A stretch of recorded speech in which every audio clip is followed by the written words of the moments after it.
उड़ीसा में एक जगह है, एक स्थान है, जगह का नाम है खुरदहा। अब ये नहीं पता कि वो वर्तमान काल में नाम बदल गया या नहीं, परंतु जो हमारे भक्तमाल आदि ग्रंथों में जो चर्चा है वो खुरदहा नाम की है। संभवतः कि अब नाम बदल गया हो, अपभ्रंश हो ही जाते हैं समय के साथ में नाम। तो उड़ीसा में एक जगह है और वहां पर एक वृद्ध ब्राह्मण थे, कोई बूढ़े ब्राह्मण थे। और ब्राह्मण के मन में आया कि मुझे वृंदावन जाकर के बांके बिहारी जी का दर्शन करना है। ऐसा मन में संकल्प लेकर के वो अपने गांव से चलने वाले थे। गांव की घटना है। और वो वहां से जब चलने लगे तो उन्होंने गांव में कुछ लोगों को बुलवाया। बहुत प्राचीन काल की घटना है, उस समय गाड़ी घोड़े की इतनी व्यवस्था नहीं, तो लंबी यात्रा होती थी, पैदल आना पड़ता था, महीनों महीनों लग जाते थे यात्रा करने में। तो गांव के लोगों को उन्होंने बुलवाया और कहा कि अगर कोई मेरे साथ चलना चाहता हो, अवस्था मेरी वृद्ध है, बुढ़ापा है, तो मार्ग में हम जहां रुके वो खाने पीने की व्यवस्था कर दे, जल आदि लेकर के आ जाए, ऐसे जो सेवा कर दे, मुझे ऐसा कोई ब्राह्मण बालक चाहिए। तो स्वयं भी ब्राह्मण थे। गांव का एक बालक था, वो सामने आया, बोले ठीक है, मैं आपके साथ चलता हूं, मुझे ले चलो। इसी बहाने मैं भी वृंदावन बिहारी लाल के दर्शन कराऊंगा, मेरी भी यात्रा हो जाएगी। और वो उन वृद्ध ब्राह्मण के साथ चले आया। अब मार्ग में बहुत सारे विभिन्न विभिन्न स्थान मिलते रहे, अच्छे अच्छे स्थानों पर दर्शन करते हुए वो चले आते रहे। और वो जो ब्राह्मण बालक था उसने उन वृद्ध ब्राह्मण की खूब सेवा की। जहां जितनी आवश्यकता पड़ती थी वो पूरे तन मन से सेवा करते रहता था। जो आवश्यकता पड़ती पंडित जी को कर देता सेवा। वृंदावन पहुंचे और वृंदावन में बांके बिहारी लाल का दर्शन करके मन जो आनंद में भर गया, मन प्रसन्न हो गया। प्रसन्न होकर के उन बूढ़े ब्राह्मण ने, उन वृद्ध ब्राह्मण ने बड़े प्रसन्न हो गए। दर्शन हो गया ना बिहारी जी का, यात्रा पूरी हो गई, संकल्प पूरा हो गया। तो खुशी खुशी में आकर के उस बालक से कहा कि बेटा, तूने मेरी बड़ी सेवा की है, मैं वचन देता हूं कि गांव में पहुंचते ही अपनी कन्या का विवाह तेरे साथ करा दूंगा। तेरे जैसा योग्य व्यक्ति, योग्य बालक और कहां मिलेगा।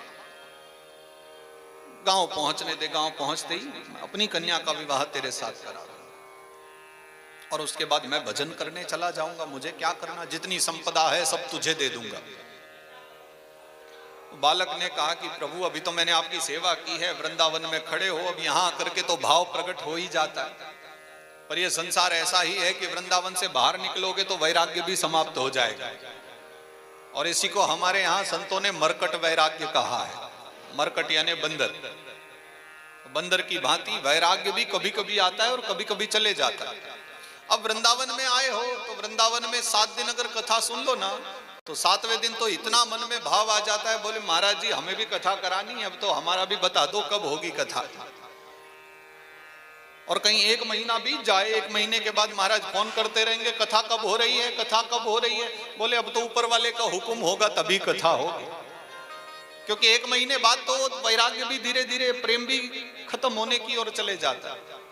और यहाँ बैठ करके जो वृंदावन धाम में वैराग्य है। बालक ने कहा, ब्राह्मण बालक ने, सोच लो महाराज, अभी तो आप बड़े गर्व में आकर के बोल रहे हो, कल को मना कर दिया तो। बोले नहीं नहीं, बांके बिहारी जी की शपथ लेता हूं, सामने खड़े हैं, इनके साक्ष्य में मैं बोल रहा हूं कि अपनी कन्या तुम्हें दूंगा। चले आए अपने गांव में। अब कई महीने वापस आते आते लग गए, तब तक महाराज का वैराग्य भी ठंडा हो गया, मन में जो भाव था वो भी ठंडा हो गया। अब गांव में पहुंचते ही उस बालक ने तो कह दिया कि आपकी इतनी सेवा की है, आपने वचन दिया था, अब अपने वचन का पालन कीजिए, मेरा विवाह कराइए, और साथ में धन संपदा जो आपने कहा था, लोभी नहीं हूं मैं, लेकिन आपने स्वयं कहा था, मुझे कुछ नहीं चाहिए था, आपने कहा था और वृंदावन धाम में कहा था, इसलिए अपने वचन का पालन कीजिए। बूढ़े ब्राह्मण ने स्पष्ट मना कर दिया। मैंने कब कहा, मैंने तो कहा ही नहीं। महाराज कुछ तो सोचो, वृंदावन हो करके आए हो, धाम में यात्रा करके आए हो, इतने महीनों की तपस्या को झूठ बोल करके खंडित करोगे। वैराग्य समाप्त हो गया। वृंदावन में तो बड़ा मन कर रहा था कि अब तो बस यहीं बांके बिहारी जी की शरण में पड़े रहो। घर आते आते सारा वैराग्य चला गया। बालक ने बहुत समझाया, बूढ़े ब्राह्मण नहीं माने और पंचायत इकट्ठी हो गई, गांव वाले इकट्ठे हो गए, बोले अब बताओ क्या करना है। तो बूढ़े ब्राह्मण ने कहा कि मैंने कहा ही नहीं, अगर कहा होता तो इससे पूछ लो कि कोई है क्या। तो उस बालक से पूछा कि तुम ही बताओ, क्या वहां कोई था व्यक्ति जिसने सुना हो इस बात को। तो बिल्कुल निडर होकर के उसने कह दिया कि बांके बिहारी जी ने खड़े होकर के सुना था। और बांके बिहारी लाल ने सुना है तो वही साक्ष्य है हमारे। तो गांव वालों ने भी फिर फैसला कर दिया, बोले फिर चिंता किस बात की, अब जाओ वृंदावन और बांके बिहारी जी को बुला करके ले आओ, अगर वो साक्ष्य दे देंगे तो हम ये कन्या का विवाह करा देंगे। दोबारा वृंदावन की यात्रा की, फिर बांके बिहारी जी से प्रार्थना की आकर के, और तब उनसे प्रार्थना की कि अब बात विवाह करने की नहीं है, अब बात भक्ति के, अब एक भक्त का जो भाव है अब उस पर आंच आ गई है, अब आपको रक्षा करनी पड़ेगी, अब तो आपको आना ही पड़ेगा।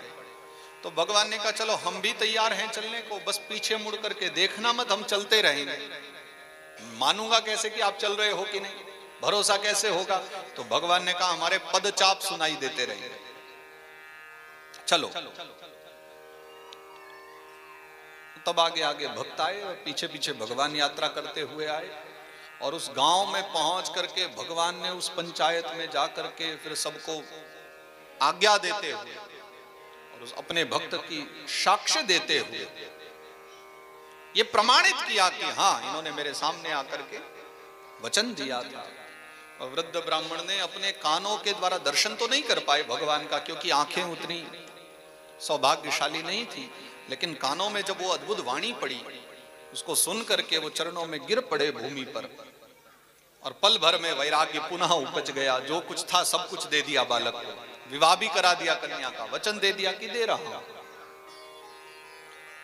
इसलिए भगवान का एक नाम फिर साक्षी गोपाल जी भी हुआ।